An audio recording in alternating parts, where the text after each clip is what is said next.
I'm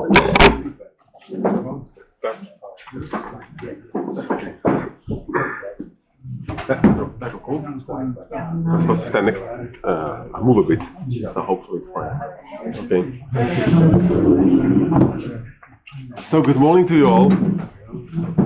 I've heard, I think Daniela asked about this program numerous times, and when can I come, when can I come? My schedule is too busy. By the way, in my next 2 months I'm relatively fine, so we'll be in touch about it.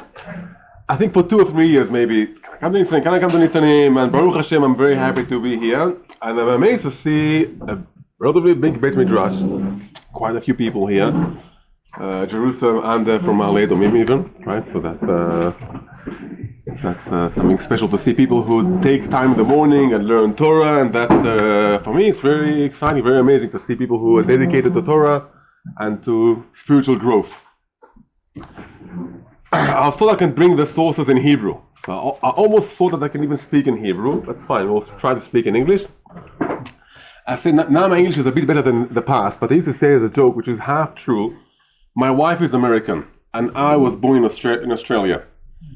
When we got married, I wanted to speak in English to try and make my English a bit better, but my wife didn't want to speak to me in English, and the reason was she speaks American and I speak English, and as you know, it's totally different languages. They are. I assure you, I had experience with them. Yeah, they are different languages, also the accent, different words, which I find. So we have a baby now, and we change his nappy. We don't change his diaper. Okay, and when we finish it, so we throw it in the rubbish, not in the garbage. So different. How do you call the thing that you push the baby in it? A carriage, a pram, right? So when they say they're talking about a pram, and they look at what are you talking about exactly? So it takes a bit of time to get used to the different terms, but Baruch Hashem, we found a common language. We've been married for more than 17 years, and we speak together. Called Hebrew, yeah, called Hebrew. Yeah, it's called Hebrew, right? That's true. That's true. Yeah, we both have quite a good Hebrew. So the topic of today connects to the parasha and also to Shavuot. And they're called Har Sinai, Shmita, and the land of Israel, Mount Sinai, Shmita, and the land of Israel. And we'll divide the class to, I'll say, two parts. The first part is to show the connection between Mount Sinai and Shmita, the Shmita year, the sabbatical year, every 7 years. We don't work in the field, and where we give the fruit from the field to everyone who wants to come and eat it. So that will be the sabbatical year. So the first part of the class will be to try and see the connection between those two things. And the second part of the class will be, okay, so now what? You gave us a nice rasha, you brought nice sources, you showed us there's a connection between those two things. So what do we care about it, or what do we do with it? Okay, so why is it so important to come and be here for a class? And I think it's maybe perhaps one of the most important aspects in Judaism, and we'll try to understand why is it so important in Judaism, this connection between Mount Sinai and Shmita. So our Parashat Behar, it almost concludes the book of Vayikra. The book of Vayikra talks about our connection with Hashem in the temple, in the Mishkan, depending on different times of the history, tabernacle or the temple. And we have also Korbanot and great mitzvot we have in the book of Vayikra. For example, just a few weeks ago we learned about Ve'ahavta lerecha kamocha, like loving each other like yourself, whatever it means, but loving each other like yourself. And Rabbi Akiva says, Ze klal gadol b'Torah. This is a very general rule or base for the Torah. So the book of Vayikra really talks about big things connecting us with Hashem, us as a nation. Korban Tamid, every day we bring a sacrifice, something very, very special. And then at the end of the Vayikra, like our parasha, we start talking about different details which got to do with the land of Israel. And the question will be, why? How is this connected to Vayikra? It should perhaps be in Bamidbar. Bamidbar is towards coming into the land of Israel, so put it there. I have a few books that I wrote, and besides writing a book, actually I have even one of them here. I'm going to show you after. It's a book about marriage and taking insights from Sefer Bereshit. A lot of the work in writing a book is editing and placing different paragraphs. So I have different ideas. In this example, for example, of a book about ideas I wanted to learn from Bereshit, from the book of Bereshit, about marriage and about increasing love in a marriage. And the question is, what do I put where? So there was quite a bit of thought put in, where do I place each paragraph, each chapter? How do I place it? If I would rewrite the Torah, maybe I would rewrite Parashat Behar in the book of Bamidbar. But obviously, I didn't write the Torah, so you have to understand what's here. And Baruch Hashem, I didn't write the Torah, right? For the reading of the Torah, it wouldn't have been a holy book. The parasha begins, Vayidaber Hashem Moshe be'ar Sinai lemor. Hashem spoke to Moshe in the Mount of Sinai. So there's something special happening. Where is it happening? In the Mount of Sinai. Right? And what does it say? And the first commandment we have in the Mount of Sinai is Shmita, when you come into the land that I'll give to you, and the land will have a Shabbat. That's why it's called the sabbatical year. And that brings a very, very famous question that became even a quote in maybe in the yeshivish world. Ma inyan Shmita etzel Har Sinai? What's the connection between Shmita and Mount Sinai? If you're in the yeshiva and you want to, someone's saying something and there's no connection between them, so you'll say, Ma inyan Shmita etzel Har Sinai? How are you connecting those two things together? I have a son, a 5-year-old son. In modern Hebrew, we'll sometimes say, let's say, if something's not connected, not in place, I'm talking about, let's say, a book, okay? So I'll say, Eze Sefer ve'eze Na'alaim. What's the book here connected? I have a 5-year-old who will try and teach us, and everything we say, he'll say, talk about omelette, chavita, Eze Chavita ve'eze Na'alaim. He'll put it in, but here we have the question, Ma inyan Shmita etzel Har Sinai? What's the connection between them? And the Midrash Safra, if you see it, I forgot to put numbers in the sources. Sorry, I was going to put 2 numbers of sources so it will be easy to follow them. So Midrash Sifra, and I didn't also bring Rashi, but Rashi also brings the Midrash Sifra. And Midrash Sifra, that's the source of that question. Ma inyan Shmita etzel Har Sinai? What's the connection between Shmita and Mount Sinai? All the commandments are given on Mount Sinai. And the Midrash says the same as Shmita, we got all the details in Mount Sinai. Also, all the Torah, we got all the details in Mount Sinai. So the Midrash takes it more to learning about the Torah, and the Midrash doesn't try to find something very special about Shmita and Mount Sinai, just the fact that we learn from Shmita to other things. But obviously there's something here which is, why was Shmita chosen to teach us a lesson, which we won't go now into the details on how do we learn it. Rashi explains it more, but that's not our topic. That we learn from Shmita that all of the details of the commandments were given in Mount Sinai, and the same, all the Torah was given in Sinai, and all the details in the Torah were given in Mount Sinai. So you won't go into the details, how does the Midrash learn it, but more to the question that we can see there's a connection between them. Another connection we see also in the Midrash Rabbah. Midrash Rabbah and Midrash Sifra are 2 different Midrashim. Midrash Sifra is earlier. And Midrash Rabbah takes the pasuk in Tehillim. And the Midrash Rabbah explains the first pasuk connected to Shmita, and the second pasuk connected to Mount Sinai. So for some reason, the Midrash takes the pasuk in Tehillim, which doesn't mention Shmita, doesn't mention Har Sinai, and the Midrash puts them both in the same pasuk, which shows us there's a big connection here. They don't think it's just by chance. There's something really basic between them. So it's mainly the Vayikra Rabbah. I won't read all of it, but the pasuk in Tehillim says, Giborei koach osei devaro lishmoa bekol devaro. People who are strong in power, who do the words of Hashem, to listen the words of Hashem. That's more the translation of the pasuk. And the Midrash asks, who are those people who are giborim, who have power in them? And the Midrash says, these are people who keep the Shmita. Now, I think everyone here lives in a city, and I'm sure none of you has a field, or even a big garden where you grow vegetables and you rely on these vegetables, right? In Jerusalem, it's something you have a few pots on like most of the country today. But all the country, which is almost all of Israel, right?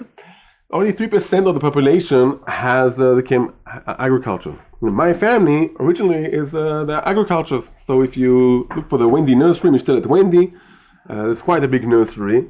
And as a child, I used to work at a nursery, and so it's keeping a sabbatical year and now not working for a whole year is something very, you have to have inner strength to do such a thing. To say, okay, for 1 year now, I'm letting everything go. I'm letting my field just grow as it is. If I have fruit trees, so I'll pick the fruit trees, but I won't work in the tree. That's something quite amazing. The Torah, by the way, in our parasha, I won't go into it now, but the Torah promises us that people who keep Shmita, in the 6th year, the year before Shmita, the products will triple themselves. I can tell you what I saw as a child. We lived in Rehovot. We had quite a nice garden, and in Ariad we had a few fruit trees.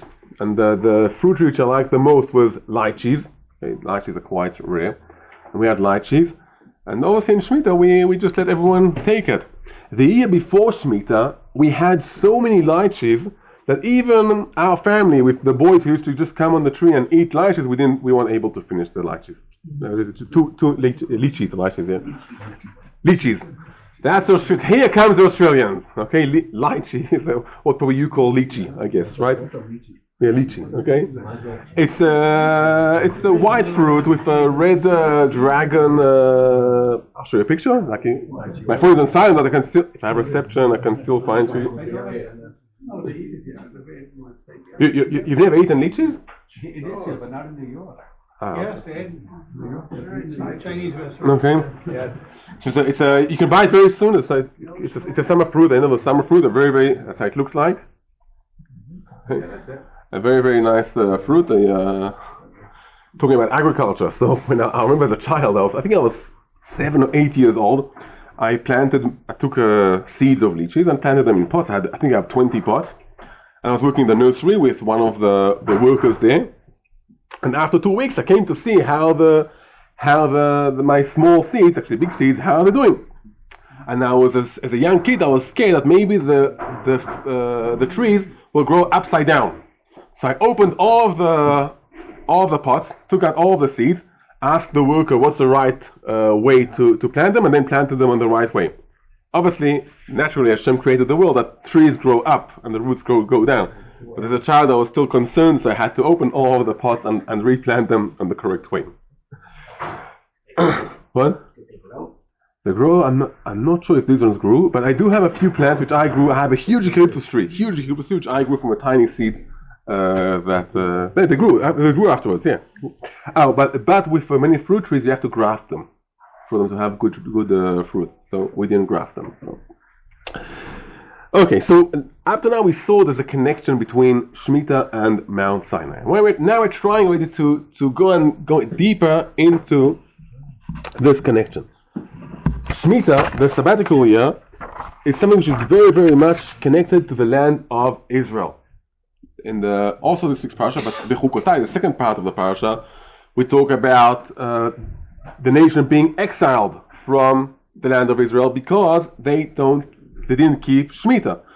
Shmita obviously is only in the land of Israel. If you came from the States, only halfway. Shmita is just another year. You don't know the difference between Shmita and other years. Shmita is something which shows the holiness in the land of Israel. And the second part of the Shir, we'll discuss it a bit more. We have until 10:15, right? Yeah. The Kli Yakar, one of the commentaries on the Torah, notices a few things, connections between Shmita and Mount Sinai. And actually, everyone who's been counting Sfirat HaOmer and then reads this parasha says, wow, there's so many words and so many things which seem to be similar. So we count the Omer and we say, we have the song, Sfartem Lachem, Acharat HaShabbat, Sheva Shabbatot Temimot, right? You know the song? So we count 7 weeks, which is 7 times 7, happens to be 49. So we have here a cycle of 7 times 7, and we have the idea of counting. Usfartem lachem, you shall count. Each one counts. That's got to do with Shavuot. What's the holiday of Shavuot? It leads us towards Matan Torah, right? Leads us towards Matan Torah. So when we count the Sferat HaOmer, we count 7 times 7, and we get towards Matan Torah. We get close towards Har Sinai. Do we have the same thing in Shmita? Yeah. 7 sabbatical years brings us to Yovel. So in Numbers, for some reason, the number 7 appears also in Mount Sinai and also in Shmita. Is it a coincidence that we have 7 and 7? Obviously no coincidence in the Torah, right? If there's something 7, obviously there's a meaning to it. We'll get to it in the last source with the Maharal. And we also have counting. If you read the Torah, the parasha, I love the trope when we get to it. וספרת לך 7 שבתות שנים, 7 שנים, 7 פעמים, right? Sounds familiar, this learning? So in this week's parasha, if you came today to Shachrit, and we had counting towards the Yovel, the 50th year. And you should count 7 sabbatical years, 7 years, 7 times. Very, very, very similar. Sferat HaOmer and counting the Yovel to the Yovel sounds very, very, very similar, right? How do we call the 50th year? Yovel, right? In the Torah, what's the name of the shofar? How do we call the shofar on Mount Sinai? Yovel. Is it a coincidence? To denote the Yovel. So they used the shofar, to note the Yovel, but the same shofar is got to do with Mount Sinai. So something here, the Torah says to us, not the same shofar, but the same sound of a shofar, right? The Torah says to us there's a Yovel on Mount Sinai. They allowed her to go to the mountain, and also Yovel hi tiyeh lachem v'shavtem mishel achuzato. Right? So there's something here about the Yovel with both of them. So Torah connects to us also with the numbers and also with the name and term used. So obviously there must be some connection. Right? There must be some connection. Now here I'll say, how did I get to this topic at all? Now every time I give a class, I try to make something new, to learn something new. Otherwise, if you stay the same time, so you'll be bored from yourself. So every time I prepare a class, I try to find something new. So actually, part of the class is already new. Up to here, it's old. 2 or 3 years ago, I think it was, Zev Schwartz or Daniela, I'm not sure which one of them from Torah Mission, asked me to write an article for something, and it was just after we came back from Memphis. So 3 years ago, 2022, we came back from Memphis. We were there for 3 years. Rav Shai Finkelstein from the show here, he was in Memphis also years beforehand. I didn't know him beforehand, but because of Memphis, so we have some kind of connection. And I remember in Memphis, towards the last year there, one of the people there who was very much connected to Torah Mitzion told me, I like to hear Shirei Torah classes and Torah learning and Tanakh. When you hear it from someone from Israel, it has a different flavor. In it. There's something different in it. And it brought me to thinking, why is there this different flavor from people from Israel? I know as Israelis we used to be called tzabarim.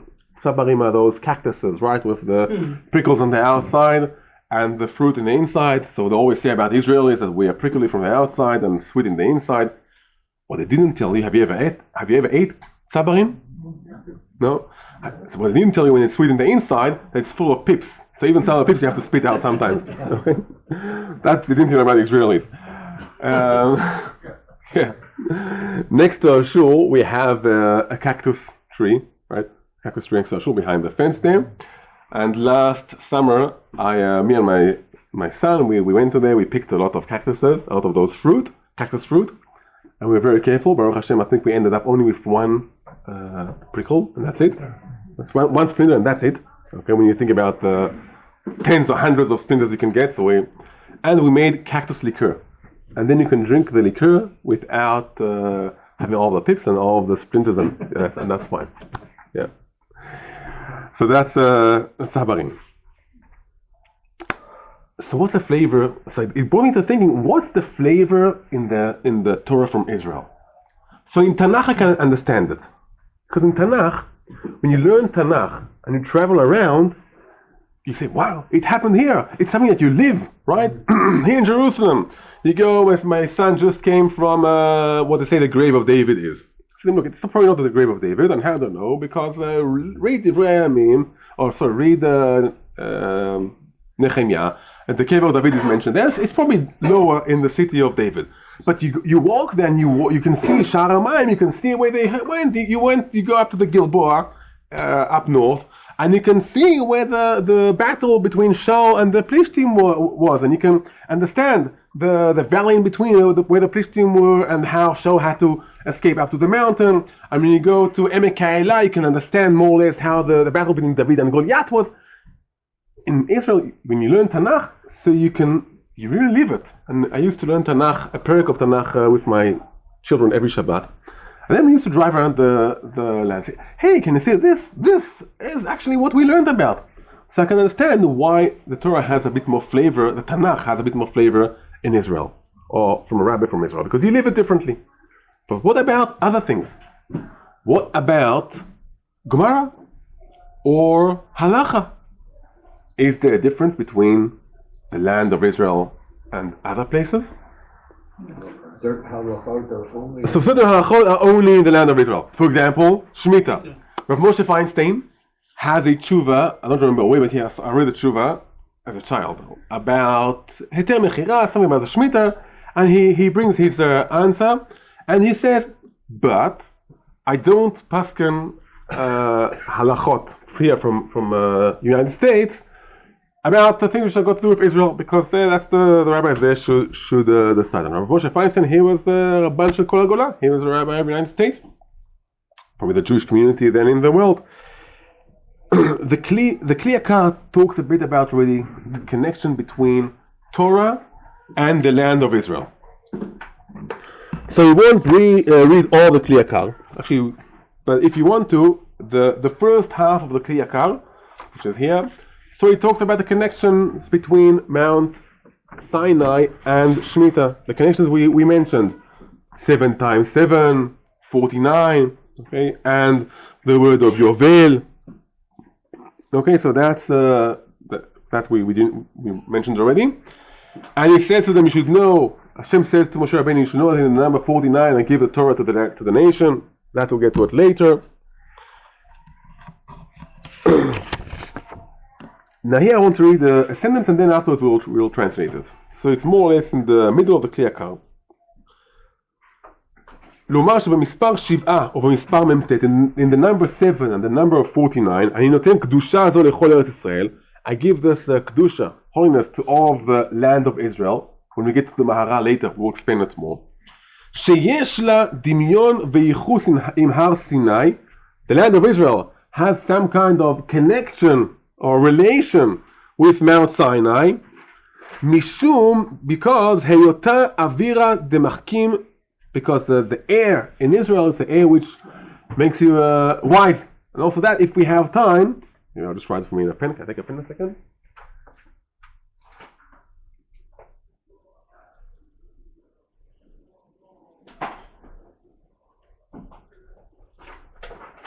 If we have time, I'll work me a note to explain a bit more about Avira Eretz Yisrael Machkim.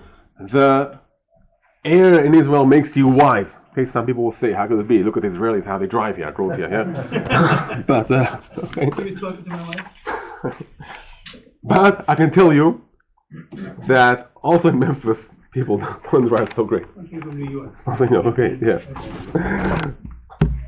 The only difference between maybe Israel and Memphis is that in Memphis the roads are wider, so it's easier to drive. But we drove us to New York and said, what's happening here? It's exactly like Israel, okay, like Tel Aviv. But you know it, okay, yeah. So. Okay, so it says there's something in the land of Israel which the air makes us wise. Hopefully we'll get to it later. And the Ein Torah ke Torat Eretz Yisrael veHar Sinai. There's no Torah like the Torah of the land of Israel and Mount Sinai. And here, what we want to quote, Al ken therefore, Ra'u liten gam la'aretz hahi. It's appropriate to give also to that land, to the land of Israel, Kedushat Har Sinai, the Kedusha of Mount Sinai. So according to the Kli Yakar, the mitzvah of Shmita, the sabbatic Uriah, shows that the land of Israel has the same holiness as Mount Sinai. Or if we want to say, for Mount Sinai, when Moshe Rabbeinu was there getting the Torah, that place was holy. And then afterwards there's the Yovel, the shofar was blew, and then they were able to go up on the mountain. There's no holiness in Mount Sinai. Where did this holiness go to? Eretz Yisrael. Okay, so it's not just that you learn something from Mount Sinai. There's something inherent and connected between them. The kedusha of the place, one moment, is the same kedusha between the land of Israel and Mount Sinai. Yeah. What's the source that they say that Eretz Yisrael is more kadosh than other lands, and Yisrael is more kadosh within Israel, etc.? So where's the source of that? It's I looked it up just a few days ago, but I forgot where. It's probably Gemara in Ketubot. It's probably Gemara in Ketubot, but I have to check it. Ketubot towards the end of Ketubot. Ketubot. Okay, so we see already there's something very, very deep connection between the land of Israel and Mount Sinai, and that's the Kedusha of the place itself. Okay, so now we're already getting more to understand the connection between them. I brought here a Gra. The last source is the Gra. The last source on the first page. On the first page is the Gra. The Gra has a comment, his commentary on Shir HaShirim. And it's such an interesting, the book, I'm not sure, there's one book, how many books there are that take the commentary of the Gra, but on one part of the book there are the comments of the Ari, and underneath there are the comments of the Gra. So it's an interesting book. It says, V'kol hator nishma be'artzenu. Kol hator nishma be'artzenu, Shir HaShirim. And the Gra points out that the words of hator are the same words of Torah. Okay, V'kol hator nishma be'artzenu. So the Gra says, Kol hator, it's actually also brought in the Ari. Kol hator is Torah. Where do you hear Torah? Be'artzenu. So the Gra points out this connection between Kol hator nishma be'artzenu, between the land of Israel and Torah. The truth is, I could do just on this a whole class, okay, and probably the next one too. A bit different sources about the Torah of Eretz Yisrael and the connection between the Torah and Eretz Yisrael, and the Gemara, as I mentioned, Gemara in Ketubot, a very famous Gemara in Ketubot, Kuf Yud Amud Bet, about people who live out of Israel. The Gemara says as if they don't have a God, or as if they worship idols, which the question is, what does it mean? I won't go into it now, or maybe what? If we have time, we get into it. But it's a matter of time in the end. Maybe we'll hint it a bit.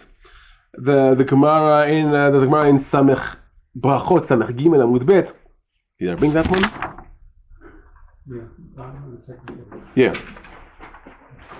I already mentioned. Okay, so so we'll bring the Gemara in Brachot Samech Gimel Amud Bet. That will go into it. It's supposed to be up in the top of the page.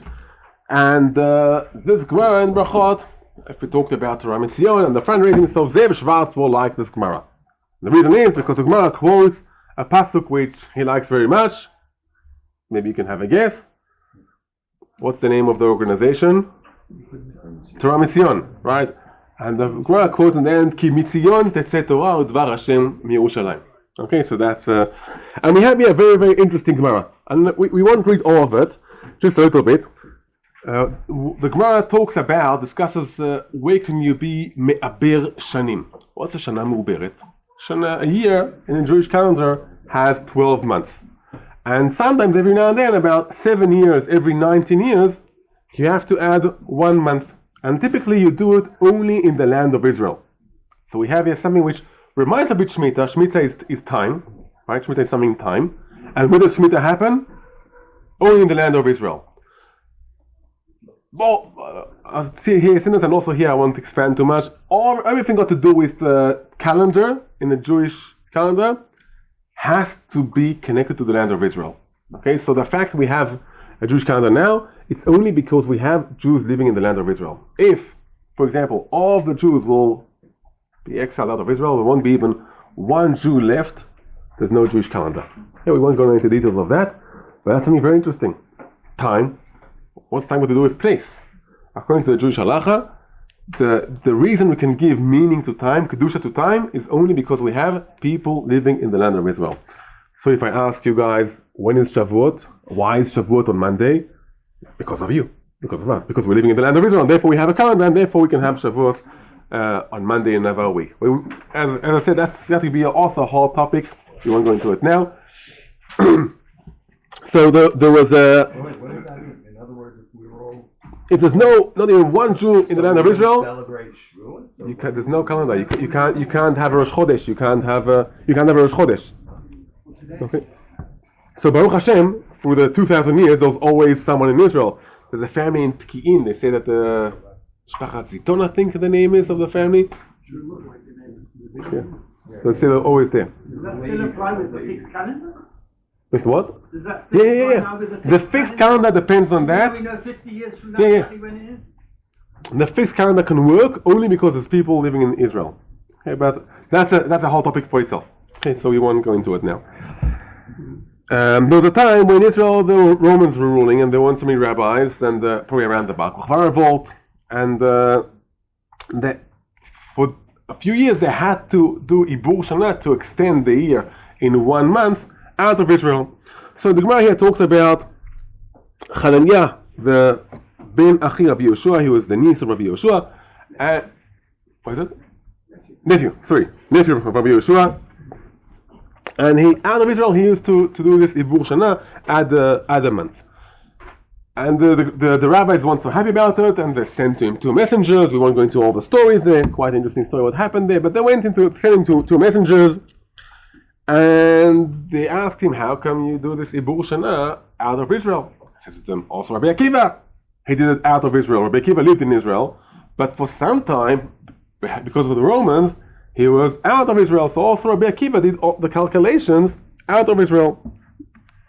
And they told him, well, Rabbi Akiva, he was the greatest rabbi. There wasn't any other rabbi in his level, so obviously they had to do it out of Israel. But now that there's great rabbis in Israel, and they use the terms, also a very common term in Yeshivish Hebrew, G'daim Na'asut Yashim. The kids became already rams.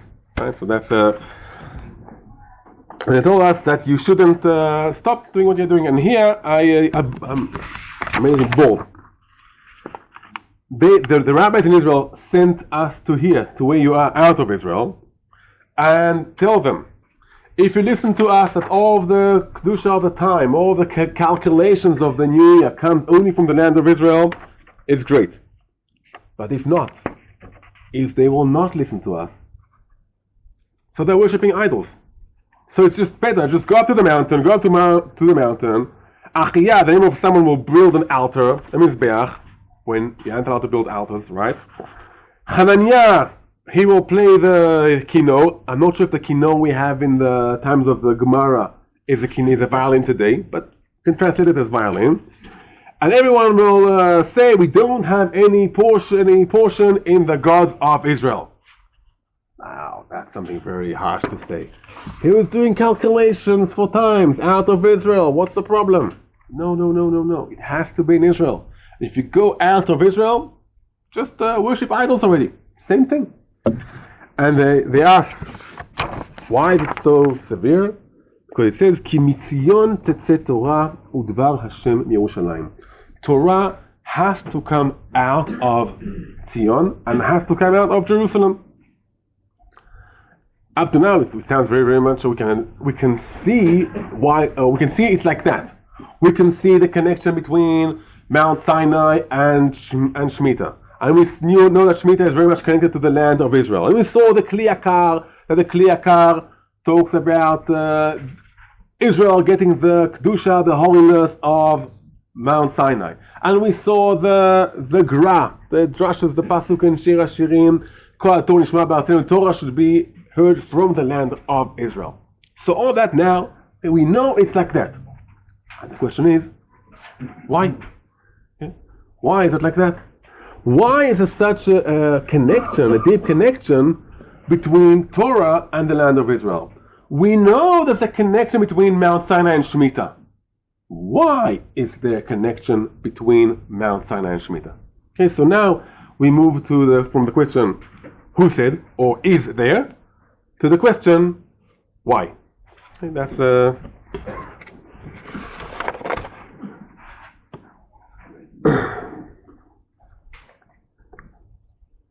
and I brought here a few quotes from the Maharal. People in Ma'alei Damim who, when I give classes, I know that one of the commentaries I like very much is the commentary of the Maharal on Pirkei Avot. Okay, so it's if you read the books of the Maharal, some of them are very long books. But Pirkei Avot, each Mishnah is relatively short, so you can choose a Mishnah and get a taste of the Maharal in something relatively short. The Maharal is a great Jewish philosopher. I think he lived about 400 years ago, moved from different places. The known place was in Prague, but he also was in Poland and other places. He was a rabbi in different places. He maybe one of the giants in Jewish philosophy that we had. And what's interesting that it isn't Pirkei Avot. If there's a question in the Mishnah, the Maharal will ask it. Will ask a question. Okay, and sometimes he'll ask questions that you never thought of them, and when you see the question, you say, wow, how come I never thought of this question in the Mishnah in Pirkei Avot, although we read it every year. And when he gives the answer to the questions, what's nice about the answers, explanations, that usually it's like a picture, a puzzle. He adds another piece to a puzzle. So it's not now you have an explanation here, you have 100 explanations, and each one stands on itself.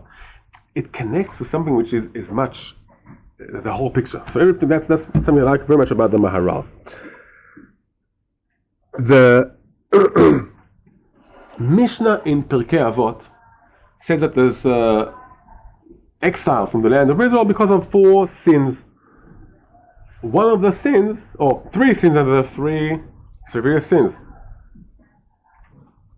murder, idols, and adultery, right?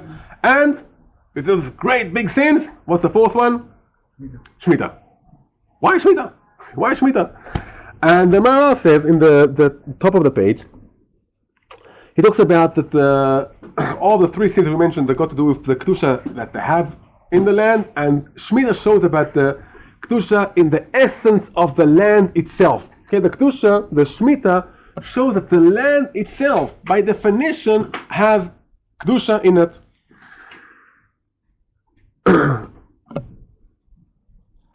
Shabbat. Okay, why do we have Shabbat? Hashem created the world in a great way, and He created us as a chosen nation. Because we are a chosen nation, so what do we do in Shabbat? We rest. Because the land of Israel is a chosen land, what does the land have to do on the seventh year? Rest.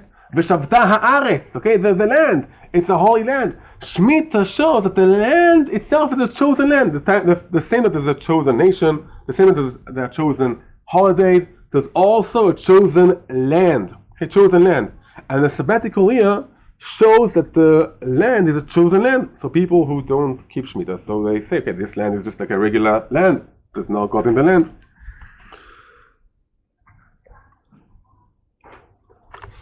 I'm skipping to the other part of Derech HaChaim. It's here, if you're looking at the Derech HaChaim, the 4th one. The Maharal, one of the things he does quite often, he explains the meaning of numbers. He explains the meaning of numbers.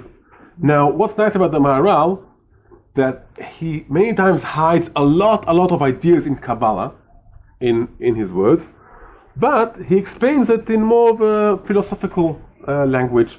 So even if you don't know anything in Kabbalah, so you read the Maharal and say, well, I can understand it, at least to a certain extent. So even without understanding those Sfirot and 10 Sfirot and 7 Sfirot and different things, you read the Maharal and you say, okay, I can get here some kind of understanding, because he explains it in maybe in terms which for us we can understand. And he says that he explains the difference between, or the meaning of the number 10, the number 7, and the number 4. Let's start with the lowest number, 4. Okay, so 4 represents this world. Okay, this world. If I want to go somewhere, I have 4 options, right? In the physical world, I can go backwards, forward, right, left. So this is a, what is it? So east, west, south, north, right? So I have, it's 4 directions. So anything which is gashmi, which is physical, the number 4 suits the physical level. Also 6, but 4 is the base number of the physical world. So for the physical world, that's represented by the number 4. Okay, that's the number 4. The number 10 represents maybe a divine presence, okay, the divine holiness. We have mentioned Kabbalistic terms, so we have 10 Sfirot of Hashem. We have Be'asara Ma'amarot Nivra Olam, the world was created in 10 sayings. The number 10 always shows something which is divine, beyond this world, above this world. It shows something which is the complete unity, Achdut, okay, because we count 1, 2, 3, all of them are individuals, are single numbers, right? They're individual numbers. When we get to 10, what happens? We now combine all of them together. How do we, the gematria letter of 10 is Yud, which is a very, very small letter, right? It's as if everything is combined to be Echad. What we say every day, Shema Yisrael, Hashem Elokeinu, Hashem Echad. So the number 10 shows a very, very high spiritual level. How many commandments do we have? 10 commandments, right? How many makot did Moshe Rabbeinu or Hashem bring of Egypt? 10 makot. So 10 always shows something which is spiritual, which we can see in the world. What's the number 7? Well, it's just math, right? 4 plus 10 divided to 2 happens to be 7.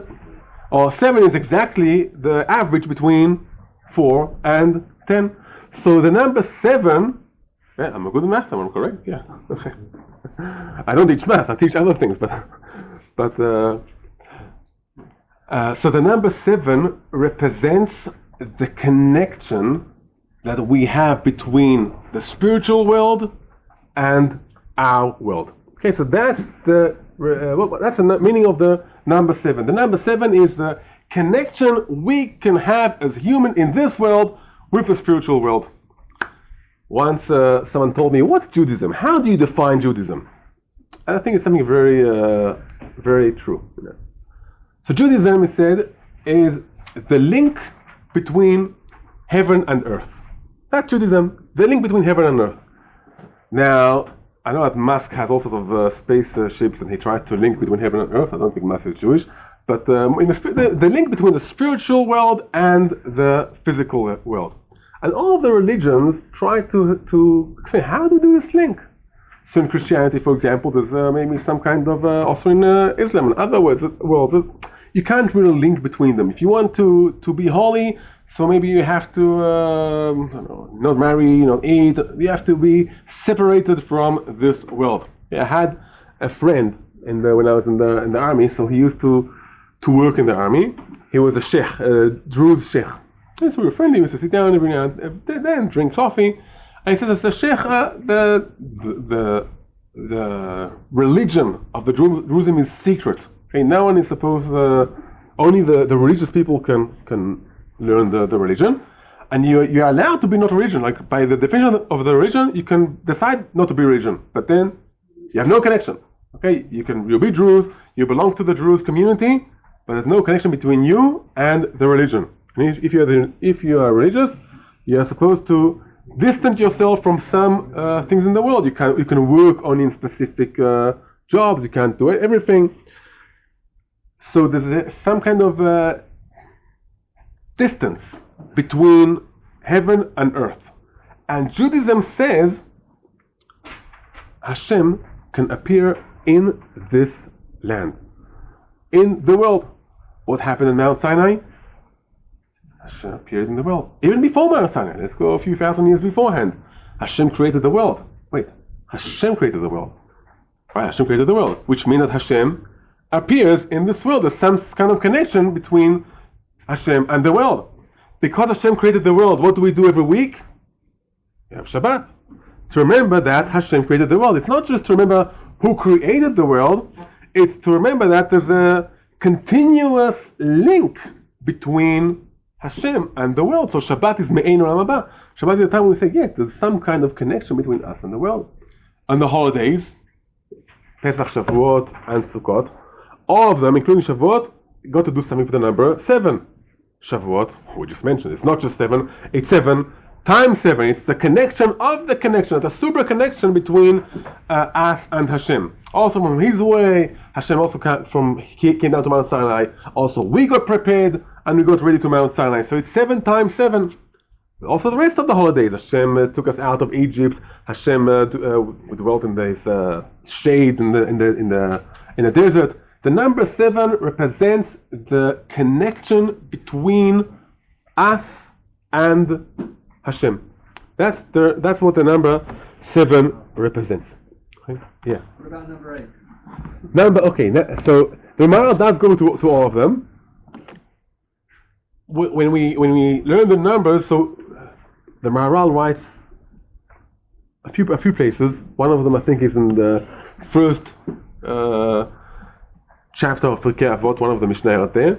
That sometimes you can look at different things in different angles, and you'll see sometimes the number 7 will have a different meaning from a different angle. The number 7, generally speaking, represents the maybe holiness we have in this world. Okay, holiness we have in this world. So it's this world, but meaning inside this world. The number 8 represents trying to go beyond this world, above this world. So, for example, Brit Milah. Usually, which parent takes his child and cuts something up? That's what? You don't do it, right? But it's trying to go beyond this world. Chanukah has something which we went beyond this world. So that's the meaning of the number 8. Shmini Atzeret, for example, we have the 7 days of Sukkot, and then we try to go beyond them. That's the number 8. He has different meanings for each number, but what is it? 1, 2, 3. Okay, that's yeah. That's for Pesach. When we say Echad Mi Yodia, who knows 1, who knows 2, who knows 3. So that's for Pesach. Each one of them has you can learn a lot from the number from all of them.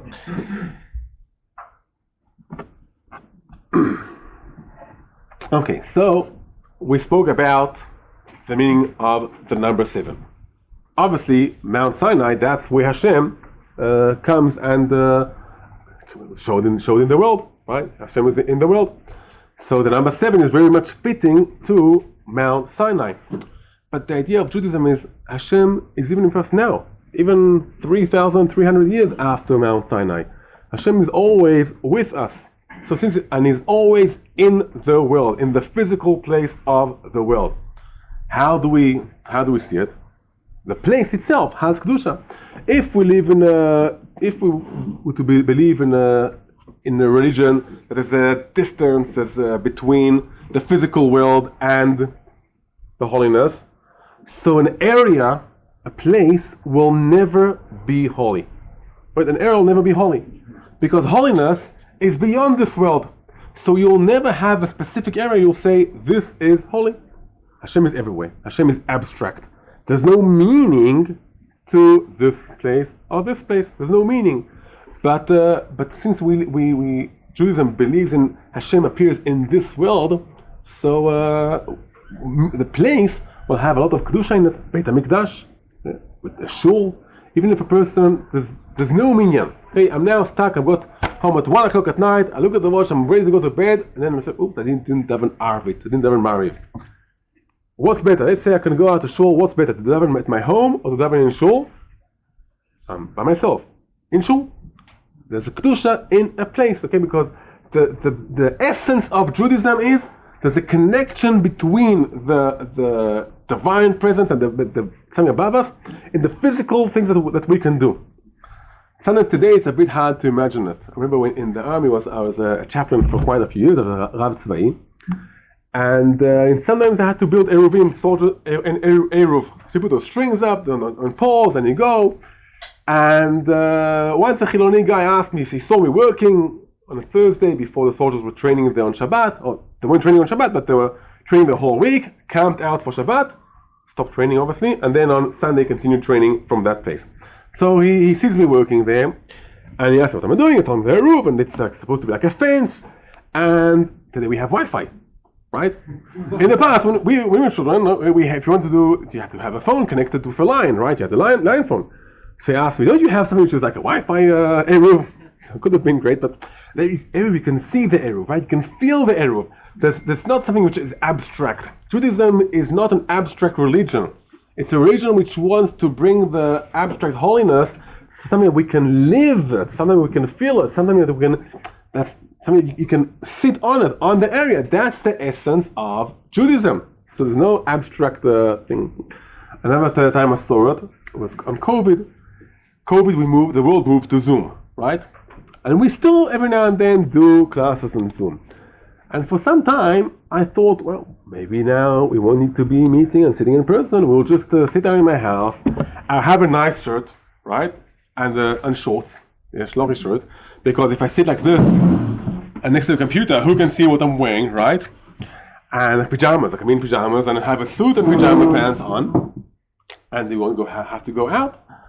But then what happens? We're meeting here in person, right? The physical, for us as human beings, physical has a lot. We live in a physical world. We can't disconnect from the physical world. Says the Torah. What is it? Says the Judaism, you aren't supposed to disconnect from the physical world. No. You're supposed to bring Torah into the physical world. That's the essence of Har Sinai. That's exactly what happened in Har Sinai. That's the essence of Kedusha. Kedusha means separation. In abstract, there's no separation. Yeah. You talked about the number 4. Am I correct in thinking that the Torah was given on the 4th day after the preparation? Third day. Hashem said, Moshe added a day. Moshe added another day. Right, that's... Yeah, also for that I have... Yeah. So that's for the physical world, isn't it? Actually, if you think about it, we have 3 days plus 4 days. 3 days that Hashem said, or 2.5 days, and then the number 4. Into connecting to the natural world. Exactly, yeah. It fits into connecting to the natural world, exactly. Yeah, so thank you very much. It fits into... Yeah, because it's a 4th day. Right. So that's really the essence of Judaism. Trying to bring Torah into our life, into our life. What do I do today when I work? Okay, when I work and I'm now selling in the shuk. Okay, I'm selling tomatoes in the shuk. Talking about Australian and American. What is it? Okay. I don't know all up here. Okay, that's my limits of my knowledge of the US. I mean, now I know the states, but here, yeah. When we went to Memphis, so my wife, she grew up in Pittsburgh. She knew more or less where Memphis is. Okay, so I went there before her. But for Americans or many other people, there's the East, the West, and the flyover states, right? The flyover states. I was there for Shabbat. To look at the community, and we used to live in Kadima, which is about half an hour, depending on traffic, 15 minutes to half an hour from the beach. I said, they asked me, where do you live? I said, I live in Kadima, which is not so far from Netanya, because who knows where Kadima is? Kadima not so far from Netanya. I said, oh, so you live close to the beach? I said, no, I live half an hour away from the beach. I said, oh, that's close to the beach. So east, west, okay, that's only later I realized that the closest beach we had from Memphis was about 5 or 6 hour drive. And you have a river bank, you have a bit of sand and they call it beach. That's what they, okay. So we talked about the being connected. There's something else, and we'll try to in 4 or 5 minutes to discuss about the land of Israel and also the number 7. The number 7, another aspect of 7, it's not just connecting between the spiritual level and this level, it's the exact balance. If I have a cube, so how many sides does the cube have? 6. Okay, that's the full physical world. Does this cube have a meaning? Cube. What gives it the meaning is the inner point. What's a cube supposed to be? Is it a box? Is it a dice? Is it, I don't know, something else? Okay, what's that cube you have here? So the inner point, number 7, gives it the meaning. It also gives it a full balance. Because each side is connected to the inner point, so it gives it a balance. In the land of Israel, and also the number 7 represents some kind of balance, or including everything. Okay, trying to have also this, and also this, and also this, and also this. Trying to have also Gemara, and also Tanakh, and also working, and trying to combine all of them together. As we said, that's the spiritual level and physical level, is trying to really combine all of them together. When we say Avira de Eretz Yisrael Machkim, what does it mean? How does the air in Israel make you wise? You can have a startup. Instead of students who have tests, exams out of Israel, sell them those bottles full of air and breathe the air beforehand, right? And then you can have. So what's the Avira Machkim? And here, really to experience well, we have to go into Kabbalistic terms, but we will not go into Kabbalistic terms, okay? We'll just go into the same terms we used up to now. When we taste, so taste, it's physical, right? We eat something which is physical. When we see something, it's more spiritual. Does our body gain something from seeing? No. So seeing is mainly spiritual, right? Tasting is mainly physical. What's between the eyes and the mouth? Yes. The nose, right? The nose. The nose is the connection between the spiritual level and the physical level. A lot of our flavor has got to do with the nose. So when we taste something which is physical, flavor is more spiritual, right? The flavor, but tastes like that, doesn't taste like that. Do you drink wine or no? Yes. Yeah. So what do you do before you drink wine? Say agafen, obviously. Okay, fine. But before saying agafen, what do? You sniff it. Why do you sniff it? Give some sort of spiritual appreciation of the wine, or not, depending on the wine you drink, right? But something which is on one hand spiritual, on the other hand is connected to something physical. Reach is davar shaneshama nehenet bo. The soul, the neshama, benefits from it. But smell, to say the blessing on smell, it has to have a physical source. If there's a smell without any physical source, so there won't be a bracha to it. Smell which is connected to a physical source, then there's a bracha. Smell is exactly what the essence of the land of Israel is. Trying to connect between the physical level and the spiritual level. And that's from my own perspective, my own experience. And I'm sure different people have different experiences. I felt more in the land of Israel, you are forced to connect between those two things. You are forced to connect between the spirituality and the physical world. You're forced to do it out of Israel, so you can be a yeshivish or a big tzaddik in the shul. But afterwards you can do business and you don't feel any Judaism in it, any spirituality in it. That's at least from my own experience. In Israel, you are forced. You have to think of a national thinking. You have to think of different kinds of mitzvot. You do. My brother is now in the States. He asked me, can he buy fruit? From Orla, I said, no, steak Orla, bechutz la'aretz mutar. You can eat fruit, and even you don't need to check if they're Orla or not. Here, you go to the shuk. 1 second, Orla, not Orla. Yeah, take Shumat Masot. Didn't take Shumat Masot. So we're really connected in living to the land of Israel. So I can see I have to finish here. And first, great meeting you. And if you want to take one thing for Shavuot, is we can ask ourselves a question: in what aspects of my life I connect my physical being to my spiritual being, and how do I do it? And that's a question we take from today to Shavuot. So have a great day.